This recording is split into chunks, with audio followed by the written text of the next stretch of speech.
আসসালামু আলাইকুম বন্ধুরা। আজকে আরও একটি ব্লগ ভিডিও নিয়ে উপস্থিত হলাম। বন্ধুরা দেখতে পাচ্ছেন এটি একটি মালটা এবং কমলার বাগান। এই বাগানটাতে প্রচুর পরিমাণে মালটা এবং কমলার ফলন আসছে। আর এই ভিডিওতে এই বিষয়টি তুলে ধরতে চাচ্ছি যে পাহাড়ের উপর আল্লাহর অগণিত রহমত বর্ষণ হয়। দেখেন এই যে বাগানটি দেখতে পাচ্ছেন, গাছগুলোতে প্রচুর পরিমাণে ফলন।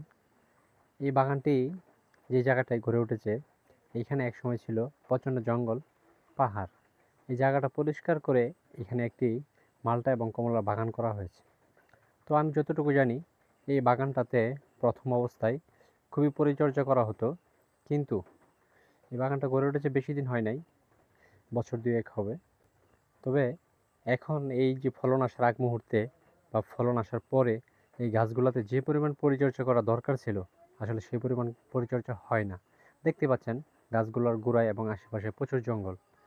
তারপরেও দেখতে পাচ্ছেন প্রতিটি গাছেই অসংখ্য ফল ফলন আসছে। এতে বোঝা যায় যে আসলে পাহাড়ের মাটি প্রচুর উর্বর। আর উর্বরতার মানে হচ্ছে আল্লাহর অগণিত রহমত এই পাহাড়ের উপরে বর্ষণ হয়।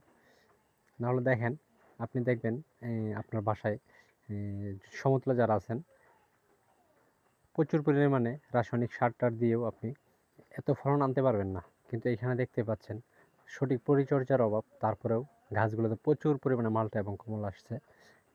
ফলনের ভরে গাছগুলো হেলে পড়ছে। তবে দর্শক, আসুন সবাই মিলে বাগান করি এবং বেশি বেশি গাছ লাগাই এবং পরিবেশের ভারসাম্য রক্ষা করি। ধন্যবাদ বন্ধুরা।